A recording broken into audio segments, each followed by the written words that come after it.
მეგობრებო, მოემზადეთ, რადგან ის, რასაც ახლა გაიგებთ, მთელ სპორტულ სამყაროს შოკში ჩააგდებს. დიდხანს დადიოდა ხმები, მაგრამ ახლა სიმართლე ზედაპირზე ამოვიდა. ილია თოფურიასა და ისლამ მახაჩევის ბრძოლა არა მხოლოდ დაგეგმილი იყო, არამედ ჩხუბამდე ერთი დღით ადრე ჩაიშალა. რატომ თქვა უარი დაღესტნელმა ჩემპიონმა ჩვენს მატადორთან დაპირისპირებაზე? იყო ეს პოლიტიკა, შიში თუ ხაბიბ ნურმაგომედოვის აკრძალვა? დღეს ჩვენ დეტალურად განვიხილავთ ამ სენსაციას, რომელიც UFC 326-ის კულისებში მოხდა. დააჭირეთ ლაიქს, გამოიწერეთ არხი და დავიწყოთ, რადგან წინ წარმოუდგენელი ამბები გელით. UFC-ის სამყაროში ბომბი გასკდა. ის, რაც ახამდე მხოლოდ გულშემატკივრების ოცნება გვეგონა, რეალობასთან ძალიან ახლოს ყოფილა. ბოლო ინფორმაციით, რომელიც სპორტულ მედიაში ვირუსულად გავრცელდა, ისლამ მახაჩევისა და ილია თოფურიას ორთაბრძოლა თეთრ სახლში ჩასაკარებლად სრულად გამზადებული იყო. დიახ, თქვენ არ მოგესმათ, ისტორიული ბრძოლა, რომელიც წონითი კატეგორიების მიღმა საუკეთესოს ვინაობას გამოავლენდა, ოფიციალურ გამოცხადებამდე სულ რაღაც 24 საათით ადრე გაუქმდა. თავიდან, როდესაც დეინა ვაიტმა ნინა დრამასთან ინტერვიუში ახსენა, რომ თეთრ სახლში გრანდიოზულ ივენტს გეგმავდა, ყველას ეგონა, რომ საუბარი ჯონ ჯონსზე იყო. თუმცა, ავტორიტეტული გამოცემა მარკა და ჟურნალისტი ირატი პრატი სულ სხვა სურათს გვიხატავენ. მათი ცნობით, მოლაპარაკებები თოფურიასა და მახაჩევის გუნდებს შორის გასულ კვირას დაიწყო და მხარეებმა წინასწარ შეთანხმებასაც კი მიაღწიეს. ეს უნდა ყოფილიყო შოუ, რომელიც სპორტს გასწევდა. ილია თოფურია, ჩვენი ჩემპიონი, მზად იყო კიდევ ერთი ისტორია დაეწერა და 2 წონის ქამარს დაუფლებოდა. მაგრამ პარასკევს ღამით ყველაფერი თავდაყირა დადგა. UFC მიიღო შეტყობინება, რომ ისლამ მახაჩევი ამ ბრძოლაში მონაწილეობას ვერ მიიღებდა. შეგახსენებთ, რომ ბრძოლა ქვესაშუალო წონაში, welterweight-ში უნდა გამართულიყო, სადაც სასწორზე ჩემპიონის ტიტული იდებოდა. გულშემატკივრებისთვის ეს ნამდვილი დარტყმა იყო. წარმოიდგინეთ, რამდენად დიდია ილიას ავტორიტეტი და ძალა, რომ მახაჩევისნაირი მებრძოლის გუნდიც კი ყოყმანობს მასთან შეხვედრაზე. ქართველი მაყურებლისთვის ეს კიდევ ერთი დასტურია იმისა, რომ ილია თოფურია დღეს არის ის ძალა, რომელსაც ყველა გაურბის. როდესაც საქმეზე მიდგა, დაღესტნურმა მხარემ უკან დაიხია. რა თქმა უნდა, ოფიციალური მიზეზი არ დასახელდა, მაგრამ დეინა ვაიტის პასუხი პრესკონფერენციაზე ბევრ კითხვის ნიშანს აჩენს. მან თქვა, იქ ისეთი უცნაური სიტუაცია შეიქმნა, რომელზეც საჯაროდ საუბარი არ ღირს. სწორედ ამ ფრაზამ წარმოშვა უამრავი ვერსია. სოციალურ ქსელებში, X, ყოფილ Twitter-ზე აფეთქდა მემა. ანალიტიკოსები და ფანები პირდაპირ წერენ, რომ ისლამმა უბრალოდ აარიდა თავი ილიასთან ჩხუბზე. ერთ-ერთმა მომხმარებელმა დაწერა, შეუძლებელია ისლამი გაექცეს იმ ფაქტს, რომ მან უარი თქვა. მეორე კი ამბობს, ილია იმდენად სახიფათოა, რომ მახაჩევის გუნდმა გარისკვა არ ისურვა. მიუხედავად იმისა, რომ ილია ახლა ჯასტინ გეიჯისთან ბრძოლისთვის ემზადება, რომელიც 14 ივნისს თეთრ სახლში მაინც შედგება მსუბუქი წონის ტიტულისთვის, მახაჩევთან ჩაშლილი შეხვედრა მაინც მთავარ თემად რჩება. რატომ თქვა უარი ისლამმა? იყო ეს ვიზის პრობლემა, რომელიც მას ადრეც აღქონია აშეში, თუ აქ უფრო ღრმა პოლიტიკური მიზეზები იმალება? ჩვენ ვიცით, რომ ილია თოფურია არავის უშინდება. ის მზად არის ნებისმიერ დროს, ნებისმიერ წონაში დაუმტკიცოს მსოფლიოს, რომ ნომერი პირველია. ის ფაქტი, რომ მახაჩევმა ბოლო მომენტში უარი თქვა, ბევრს მეტყველებს ჩვენს ჩემპიონის რეპუტაციაზე. თუ გადავხედავთ რეიტინგებს, მახაჩევი P4P წონითი კატეგორიის მიუხედავად ლიდერად ითვლება, მაგრამ ასეთი ქმედებები მის სტატუსს ჩრდილს აჩენებს. ქართველი გულშემატკივარი დარწმუნებულია, ილია მას დაამარცხებდა. ეს იქნებოდა მატადორის მორიგი ტრიუმფი. თუმცა, როგორც ჩანს, ისლამმა გადაწყვიტა, რომ საკუთარი ქამარი და იმიჯი უფრო უსაფრთხო გარემოში შეინარჩუნოს. ახლა კი გადავიდეთ ყველაზე საინტერესო ნაწილზე. რატომ მოხდა ეს ყველაფერი სინამდვილეში? რატომ დაიხია უკან ისლამ მახაჩევმა მაშინ, როცა კონტრაქტი თითქმის ხელმოწერილი იყო? აქ უკვე იწყება ნამდვილი დეტექტივი, რომელიც სპორტს სცილდება და დიდ პოლიტიკაში გადადის. MMA-ის ანალიტიკოსების უმეტესობა თანხმდება, რომ მახაჩევის გადაწყვეტილებაზე უდიდესი გავლენა მისმა მენტორმა და მეგობარმა, ხაბიბ ნურმაგომედოვმა იქონია. გავრცელებული ვერსიით, ხაბიბმა კატეგორიული უარი განაცხადა, რომ მისი გუნდის წევრს ეჩხუბა თეთრ სახლში, მით უმეტეს ისეთ ღონისძიებაზე, რომელიც დონალდ ტრამპის სახელს უკავშირდება. გეოპოლიტიკური ვითარება დღეს უკიდურესად დაძაბულია. ამერიკის შეერთებული შტატები, ირანი, ისრაელი. ეს ყველაფერი ქმნის ფონს, სადაც დაღესტნური გუნდისთვის ვაშინგტონის ცენტრში, პრეზიდენტის რეზიდენციაში გამოსვლა შესაძლოა რეპუტაციულ რისკად აღქმულიყო. თუმცა ქართველი გულშემატკივრისთვის ეს მხოლოდ თეთრი ძაფით ნაკერი მიზეზებია. ჩვენ კარგად ვიცით, რომ როდესაც მებრძოლს თავდაჯერება აქვს, მას არც ადგილი აჩერებს და არც პოლიტიკა. საინტერესოა ისიც, რომ ისლამ მახაჩევს ადრეც ჰქონდა პრობლემები ამერიკის ვიზასთან დაკავშირებით. ბევრი ფიქრობს, რომ ეს იყო ფორმალური მიზეზი, რომლითაც UFC-მ სცადა სიტუაციის შელამაზება. მაგრამ მოდით სიმართლეს თვალი გავუსწოროთ. ილია თოფურია დღეს არის ყველაზე სახიფათო მეტოქე ნებისმიერი მებრძოლისთვის.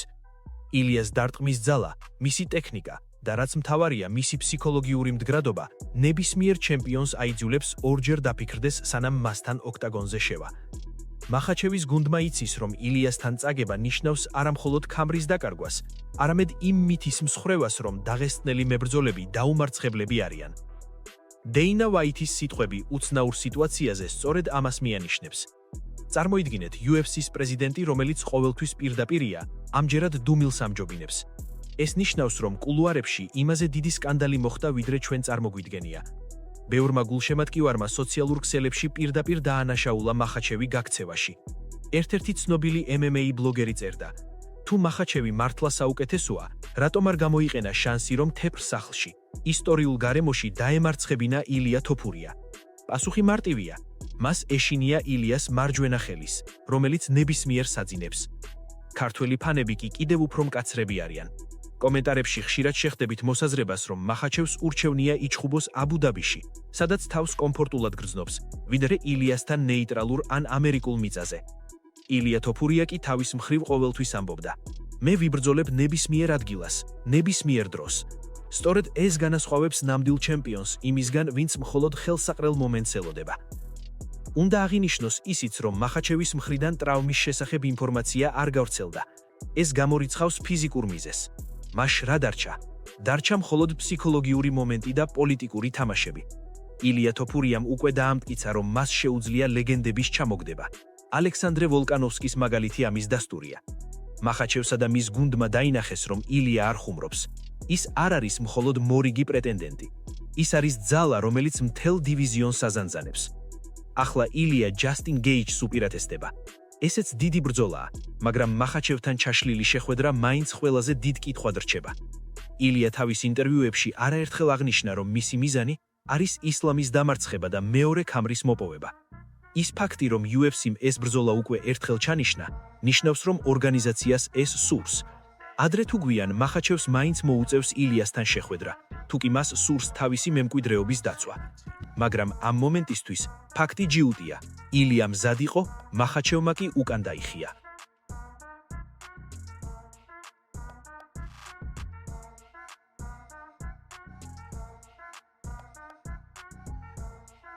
ახლა კი მივედით მთავარ კითხვამდე. რა იქნება შემდეგ?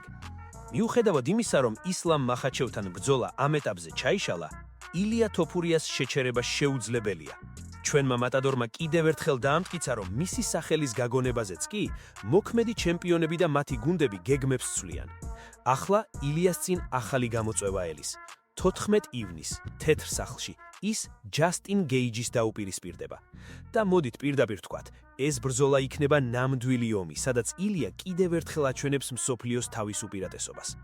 ჯასტინ გეიჯი ცნობილია თავისი აგრესიული სტილით და ბეტონის დარტყმებით, მაგრამ ილია თოფურია სულ სხვა დონეა. ილია არ არის მხოლოდ მებრძოლი, ის არის სტრატეგი, რომლის ყოველი მოძრაობა გათვლილია. ქართველი გულშემატკივარი დარწმუნებულია, რომ გეიჯი ვერ გაუძლებს იმ პრესინგს და სისწრაფეს, რასაც ილია შესთავაზებს. ეს ბრძოლა მსუბუქი წონის, lightweight ტიტულისთვის იმართება და თუ ილია აქაც გაიმარჯვებს, რაც ეჭუ გარეშეა, ის გახდება ერთდროულად ორი წონის ჩემპიონი. ეს იქნება ისტორიული მომენტი არა მხოლოდ ილიასთვის, არამედ მთელი საქართველოსთვის. ბევრი კითხულობს, რატომ არის ილია ასეთი თავდაჯერებული? პასუხი მარტივია. ის შრომობს იმაზე მეც, ვინდრე ნებისმიერი სხვა მებრძოლი. მისი დისციპლინა, მისი გუნდი და ის მუხტი, რომელიც მას საქართველოდან მისდის, მას დაუმარცხებელს ხდის. მახაჩევის გაქცევა მხოლოდ დროებითი შეფერხებაა. ადრე თუ გვიან ისლამს მაინც მოუწევს ილიასთან ოქტაგონზე გასვლა, რადგან ილია თოფურია არის ის ადამიანი, ვინც დღეს UFC-ში ამინდს ქმნის. დეინა ვაითმა კარგად იცის, რომ ყველაზე დიდი გაყიდვები და ყველაზე დიდი ინტერესი სწორედ ილიას ბრძოლებს აქვს. ჩვენი ჩემპიონი უკვე გახდა მსოფლიო სპორტის ხატი. მისი ყოველი გამოსვლა, იქნება ეს პრესკონფერენცია თუ ბრძოლა, მილიონობით ნახვას აგროვებს. ილია არ მალავს, რომ მისი მიზანია გახდეს ყველა დროის საუკეთესო, GOAT და ის ამ გზაზე ნაბიჯ-ნაბიჯ მიდის. მახაჩევთან ჩაშლილი მოლაპარაკებები მხოლოდ იმას ნიშნავს, რომ დაღესტნელების ბანაკში შიშია. მათ იციან, რომ ილიასთან შეხვედრა მათი ეპოქის დასასრულის დასაწყისი იქნება. ჩვენ კი, ქართველი გულშემატკივრები, ბოლომდე მის გვერდით ვართ. საინტერესოა თქვენი აზრიც, მეგობრებო. რას ფიქრობთ? რატომ თქვა რეალურად უარი ისლამ მახაჩევმა? დაიჯერებთ პოლიტიკურ მიზეზებს თუ ფიქრობთ, რომ ილიასთან წაგების შიშმა სძლია? დაწერეთ თქვენი ვერსიები კომენტარებში, რადგან თქვენი აზრი ჩვენთვის ძალიან მნიშვნელოვანია. ჩვენ ვკითხულობთ ყველა კომენტარს და გვაინტერესებს, რამდენად ელოდებით ილიას გამარჯვებას 14 ივნისს. ილია თოფურია არის მაგალითი იმისა, თუ რისი მიღწევა შეუძლია ქართულ სულს და ნებისმოფას. მან შეძლო ის, რაც ბევრს შეუძლებლად ეჩვენებოდა.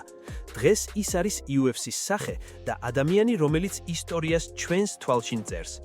არ დაგავიწყდეთ ვიდეოს დალალიქება და არხის გამოწერა, რათა არ გამოგჩეთ უახლესი ამბები ილიასა და სხვა ქართველი მებრძოლების შესახებ. ჩვენ ოპერატიულად მოგაწვდით ყველა დეტალს, რაც კულისებში ხდება.